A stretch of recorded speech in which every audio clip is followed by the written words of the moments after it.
Welcome back, folks. You're watching 412 PSE Customs here on YouTube. All right, so this is going to be the last part to our rear end rebuild on our 2008 Ford Crown Victoria Police Interceptor. Okay, so did a couple things off camera here. As you can tell, I have the rotor back on, put the calipers back on. You just got to collapse that piston so you can fit it over the rotor, and then put it back in using the two 10mm bolts to attach it, and you're all set. Another thing that we did, obviously, is we reused our driver's side ABS sensor, so it is on, in place, and ready to go. Hopefully that works out.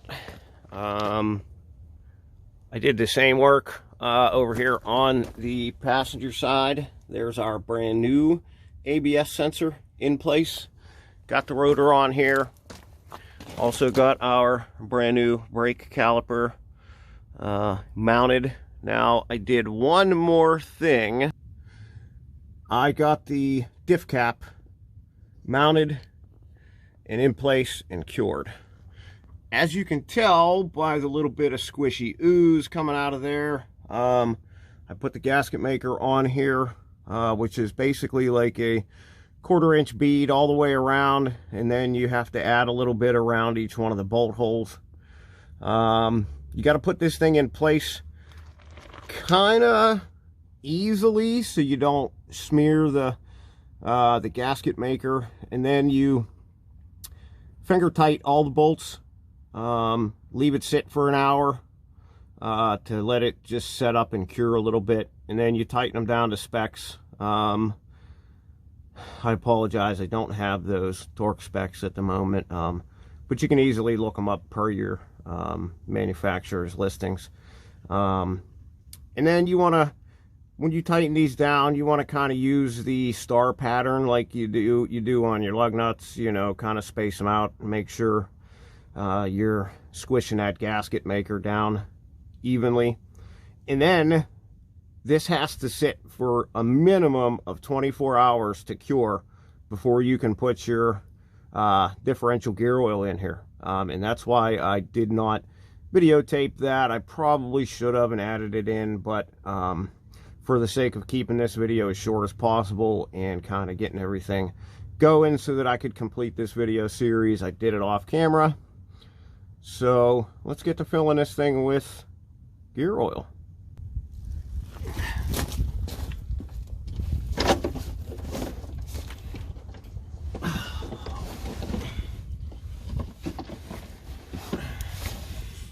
All right, folks, so let's get started here. First things first, I am going to put a quart of full synthetic 75W 140 gear oil in. Then the second thing I am going to put in is the limited slip differential additive, and then we'll continue with more gear oil until she becomes 100% full. Now, 100% full being it'll start kind of dribbling out this hole, and that's kind of when you know it's time to stop. So we're just gonna squeeze this stuff in there little by little until we get her all filled up. You know, how much these things take just depends on who you talk to. Manufacturer, and I'm dripping it everywhere. Manufacturer says these take anywhere from 2 to 3 quarts. And of course, whenever you see or you hear the fart noise, that tells you you just about got that whole container in there. We are going to hold on to that because sometimes there is a little left in the bottom.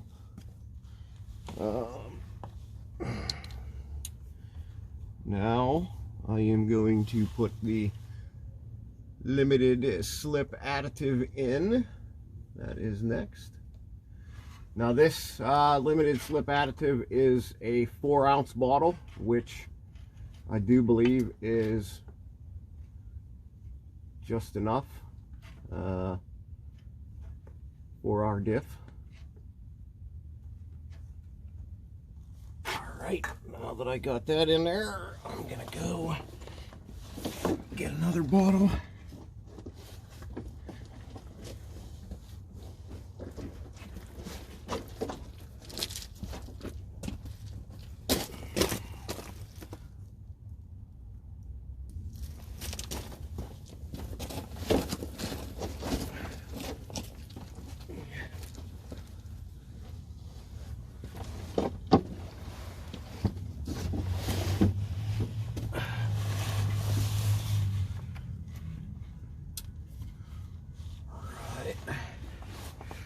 Here we go with our second bottle.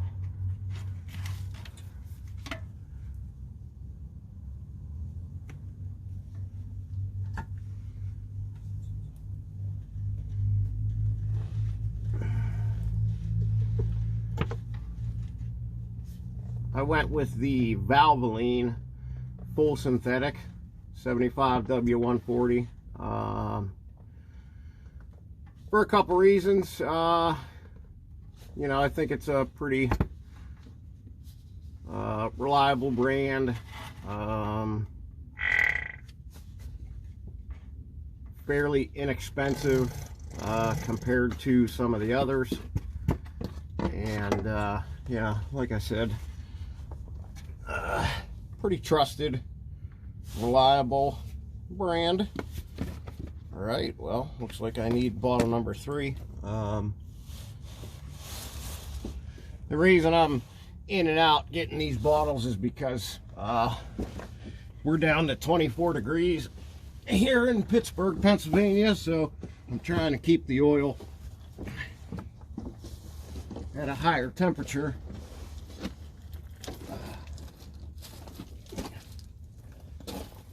By leaving it in the house until I'm ready to put her in.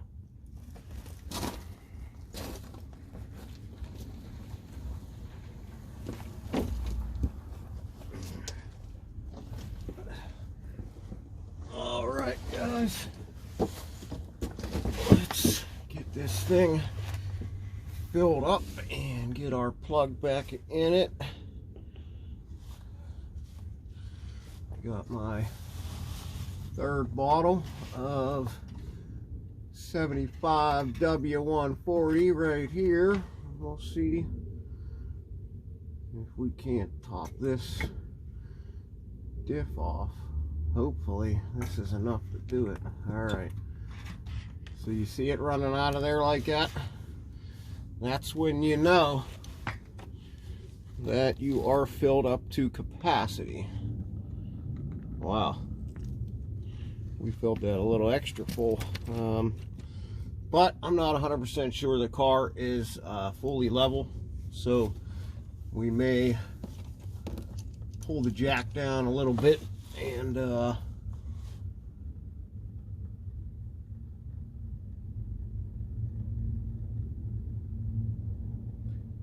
let that run out of there first, although it's running toward me.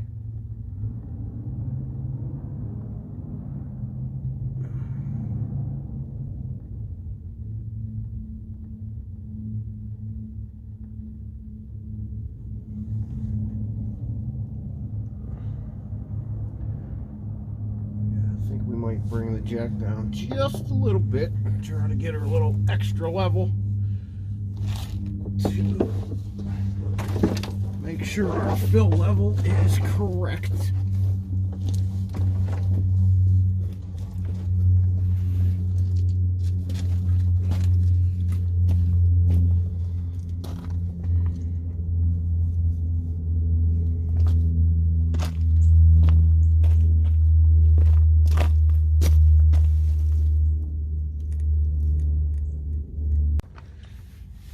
All right, folks, so I think think we got this thing set and ready to go here. So I think I'm gonna tighten up our differential plug here as much as possible by hand, and then snugger with the ratchet here. See if we can't get her to work.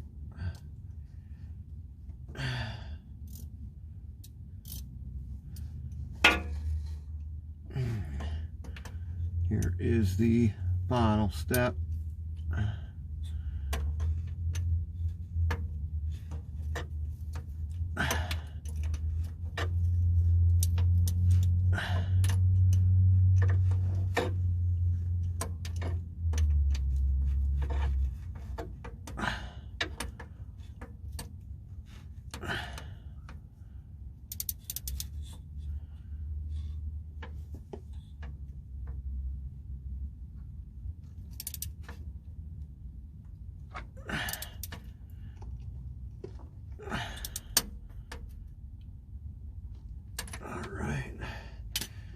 I think we got our plug set there, guys, so I'll wipe this off a little bit just to make sure if it leaks we can tell.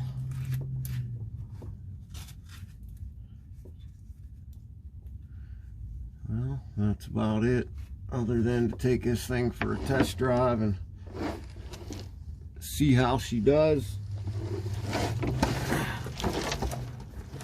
That's the end of the project. So there you have it, putting the plug in, filling that differential 100% full.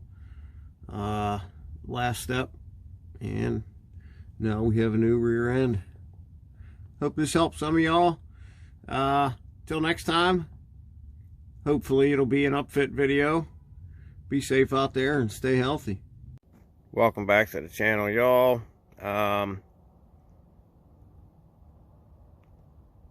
So just an update, just want to let you guys know that we did have a successful test drive of our 08 Ford Crown Vic Police Interceptor after the rear end rebuild. So yeah, I mean, that's it. Everything went well. She's running great. Shifting gears, no trembling in the rear end, no shuddering, no nothing. Of course, it's super cold here in Pittsburgh, and we got snow falling, as you can tell. But yeah, I mean, everything turned out great. She's done. She is rebuilt, brand new bearings, brand new axle, driver's side, all new diff oil. Everything went perfectly fine. So I hope this helped you guys out. I hope you guys learned something. If you were intimidated by this kind of a job, it's definitely something you guys can do if you have somewhat of a mechanical inclination and time to get it done. Of course, we had some delays. You know, sometimes you have those when you come across issues and you have to order parts, or of course you can also source them local, pay a little more and get the job done. But yeah, old Bessie here is back on the road. She's driving almost 100%, other than we do have a little bit of a cooling system issue, where when you run her for a little while you can smell the coolant burning. But other than that, she's ready to go.